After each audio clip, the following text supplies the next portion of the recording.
कृष्णा दोस्तों, आज हम श्रीमद् भगवत गीता की महिमा का वर्णन करने जा रहे हैं। चलिए शुरू करते हैं। श्री गणेशाय नमः। वास्तव में श्रीमद् भगवत गीता का महात्मा वाणी द्वारा वर्णन करने के लिए किसी की भी सामर्थ्य नहीं है, क्योंकि यह एक परम रहस्यमय ग्रंथ है। इसमें संपूर्ण वेदों का सार संग्रह किया गया है।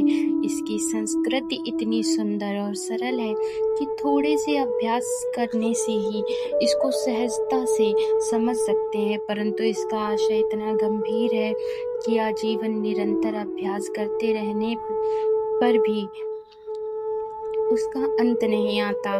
प्रतिदिन नए नए भाव उत्पन्न होते रहते हैं। इससे यह सदैव नवीन बना रहता है एवं एकाग्र चित्र होकर श्रद्धा भक्ति सहित विचार करने से इसके पद पद में परम रहस्य भरा हुआ है।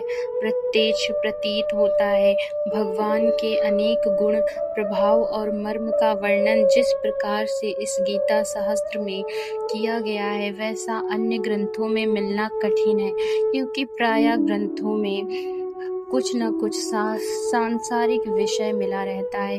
भगवान ने श्रीमद् भगवत गीता रूप एक ऐसा अनुपम नए शास्त्र कहा है कि जिसमें एक भी शब्द सदुपदेश से खाली नहीं है। श्री वेदव्यास जी ने महाभारत में गीता जी का वर्णन करने के उपरांत कहा, गीता सुगीता करने योग्य है, अर्थात श्री गीता जी को भली भांति पढ़कर अर्थ और भाव सहित अंतःकरण में धारण कर लेना मुख्य कर्तव्य है, जो कि स्वयं पद्मनाभ भगवान श्री विष्णु के मुखारविंद से निकली हुई अन्य शास्त्रों के विस्तार से क्या प्रयोजन है। स्वयं भगवान ने भी इसके महात्मा का वर्णन किया है।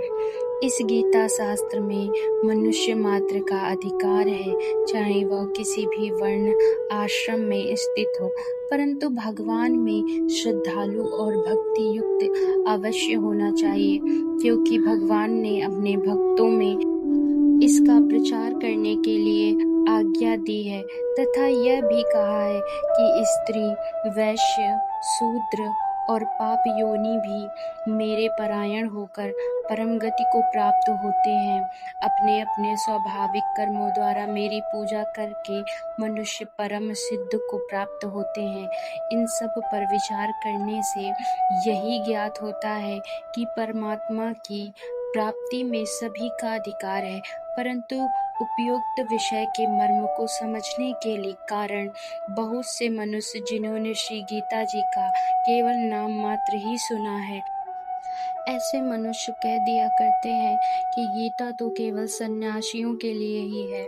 वे अपने बालकों को भी इसे भय से श्री गीता जी का अभ्यास नहीं कराते हैं कि गीता जी के ज्ञान से कदाचित लड़का घर छोड़कर सन्यासी ना हो जाए, किंतु उनको विचार करना चाहिए कि मोह के कारण छात्र धर्म से विमुख होकर भिक्षा के अन्न से निर्वाह करने के लिए तैयार हुए अर्जुन ने जिस परम रहस्यमय गीता के उपदेश से आजीवन गृहस्थ में रहकर अपने कर्तव्य का पालन किया, उस गीता शास्त्र का यह उल्टा परिणाम किस प्रकार से हो सकता है।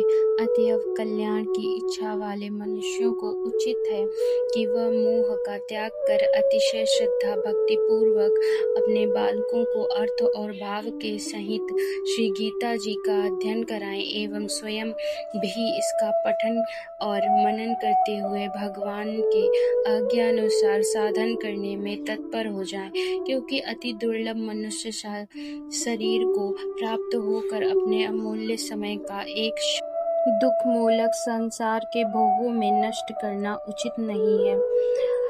अब हम श्रीमद् भगवत गीता जी का प्रधान विषय कल सुनेंगे।